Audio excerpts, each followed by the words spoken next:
From deep in the heart of a jungle, far, far away from the contrivances of mankind, lives a man who has dedicated his life to the pursuit of truth. Out here in the remote section of jungle, he has come to be known as the Truth Bwana. Oh, afternoon, folks. Welcome to our hideaway in the jungle. Boy, is it hot today. Ooh, doggies. Sure is a hot one, I tell you what. Whew. Today, I'm going to be speaking on the widening wealth gap. You'll have to pay close attention because there are a lot of numbers involved, but they are important ones. But not to worry, Inga will be here to help. Speak of the devil. Here you go, Jose. Oh, hello, Inga. Gracias. It's so hot, I figured you'd want your drink early today, Truth Bwana. Or aren't you a sweet pie? Ooh. You see why I appreciate Inga so much. She's just so darn thoughtful. But back to our topic. In January 2014, Forbes magazine released a report that stated the richest 85 people in the world own the same wealth as the bottom half of the world's population. 85 equals 3,500,000,000. Add up all the people in North America, South America, Australia, Europe, Africa, and Antarctica, and you're still shy about 1 billion people to come up with 3.5 billion. 85. In the U.S., the wealthiest 1% captured 95% of the post-financial crisis growth since 2009, while the bottom 90% became poor. Additionally, the report goes on to say that high levels of wealth concentration can harm democracy and reduce equal opportunity as the wealth begin to have an undue influence on governmental policy making. Duh. That's exactly what's happening. The incredibly uneven recovery from 2009 to 2011, CNN Money reported that the net worth of the bottom 93% declined by $600 million. But the top 7, just 7%, their wealth increased by $5.6 trillion. Jose, if you'd be so kind. Kind of bug on you. Sure. You been wanting to do that, I bet. According to Stephen Ratner in a New York Times op-ed article in 2010, the wealth divide is getting worse. In the Clinton-era expansion, 45% of the total income gains went to the top 1%. In the Bush recovery, the figure was 65%. Now, it's 93%. Of new money goes to the top 7%. According to a recent study by New York University economics professor Edward Wolf, between 1983 and 2010, the percentage of households with less than $10,000 in assets rose from 29.7% to 37.1%. Over that same period of time, the wealthiest 1% of American households increased their wealth by 71%. You hear that dang tree-swinging jungle man must be coming this way. Ever since Inga became my assistant, he keeps turning up. He's really a decent chap, but all the droppings from the elephants and chimps that accompany him really mess up our area, and we're forever having to wipe you-know-what off our shoes. It's nasty. Yes, it smells. We'll have to hurry up and get out of here before he gets here.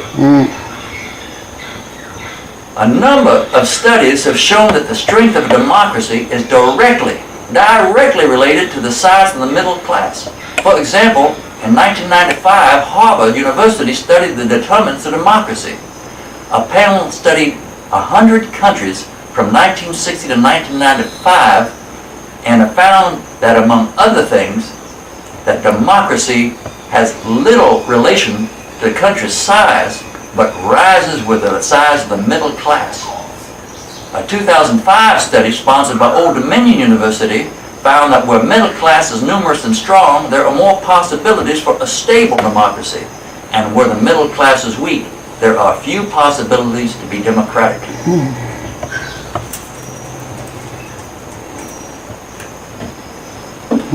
The New York Times in April 2014 claims the United States' once strong lead in middle class incomes is shrinking. In April 2014, also, Fox Business presented a report from Pew Research Center that found the number of Americans calling themselves middle class had been on a steady decline. From 2008 to 2014, the middle class has fallen between 53 to 44%. Gallup polls support those findings. I hate shrinkage. LIS, a group that maintains the Luxembourg Income Study database, found that American rich pay lower taxes than rich in other countries. And the United States does not redistribute as much income to the poor as other countries do. As a result, inequality in disposable income is highly sharper in the United States than elsewhere. A second factor is that companies in the United States distribute a smaller share of the bounty to the middle class and poor than other companies in other countries. Top executives substantially make more money in the United States than in other wealthy countries. Dang, that noise is getting real loud. We're going to have to speed up. He's going to get close. According to middle-class political economists, American low levels of wealth contribute to a coming retirement crisis, as Americans have low levels of savings to supplement Social Security. Almost half of... Because I stop. Is he bugging you? Of course. Sometimes bugs aren't the only things around here that are bothersome. Ah, caramba. Almost half of private sector workers have no retirement plan of any type. On August 18th, CBS News reported that 25% of the people in the 50s and 60s have zero savings. Zero. Millions of Americans are going to be condemned to poverty in their old age. According to MyBudget360.com, the median net worth for a household under 35 is only around $2,000. One paycheck hiccup and people be out in the streets. Many of them already are. The real wealth continues to aggregate in a smaller and smaller group. The only reason we don't see mass upheaval is because we have tens of millions of Americans on food stamps.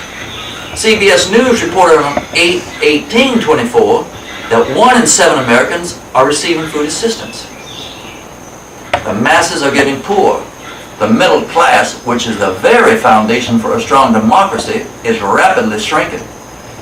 Pension plans are disappearing. The right wing of the Conservative Party still wants to do away with Social Security and also do away with many of the safety nets for the disadvantaged. Despite the growing disparity between the rich and everybody else, despite the fact the rich keep getting richer and the margin between rich and poor is becoming obscenely wide, despite the fact that the highest income tax rate averaged 62% over the last 80 years and is currently only 39.6%, the single most important item on the platform of conservatives is to reduce taxes for the wealthy.